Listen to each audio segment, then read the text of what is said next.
Carlos Salinas de Gortari nació en 1948, el segundo hijo del matrimonio conformado por Raúl Salinas Lozano y Margarita de Gortari. Él y su hermano crecieron en un entorno cercano a la cultura y al servicio público que parecía destinarlos a la política. Cuando su madre presentaba a Raúl con sus amigos, lo mostraba como el futuro presidente de México.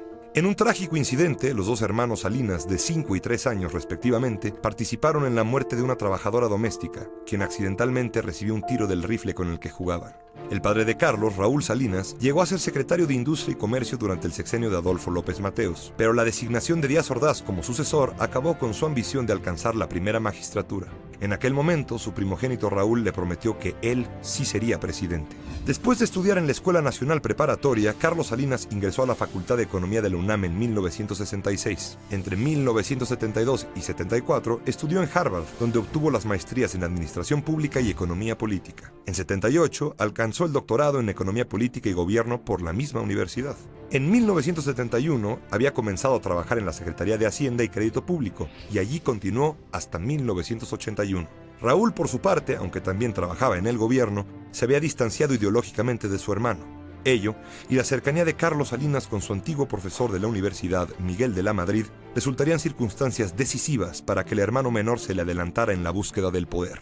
Una vez llegado a la presidencia en 1982, de la Madrid puso a Salinas al frente de la Secretaría de Programación y Presupuesto. Fue entonces que se empezó a conformar en el gobierno el grupo de los tecnócratas, jóvenes economistas educados principalmente en Estados Unidos, partidarios de que el Estado disminuyera su tradicional papel rector en la economía. Se les llamaba tecnócratas pues presumían de su conocimiento técnico para manejar las variables económicas del país. Salinas era, sin duda, el más destacado de ellos. Carlos Salinas fue escogido como candidato a suceder a De la Madrid en 87. Al saberlo, su padre, Raúl Salinas Lozano, se echó a llorar y lo abrazó. «Ya la hicimos. Nos tardamos 25 años, pero llegamos», le dijo a Carlos. En las elecciones presidenciales de julio de 1988, el PRI por primera vez se enfrentó a dos candidatos de oposición fuertes. Cuauhtémoc Cárdenas, por una coalición de partidos de izquierda, y Manuel Cloutier, por el PAN.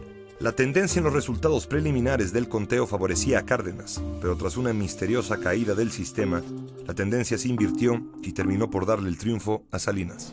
El 1 de diciembre, Carlos Salinas de Gortari tomó posesión como presidente de México. La carta fuerte de su sexenio fue la económica. Consiguió una notable reducción de la deuda externa, que pasó del 63% del PIB en 82 a solo el 22% en 1994.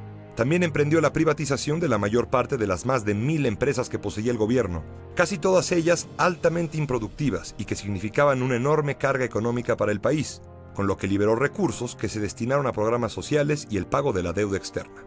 Reformó la Constitución para que los ejidos pudieran convertirse en pequeñas propiedades. Esto representó la disminución del tradicional control que el Estado ejercía sobre los campesinos desde la década de 1930.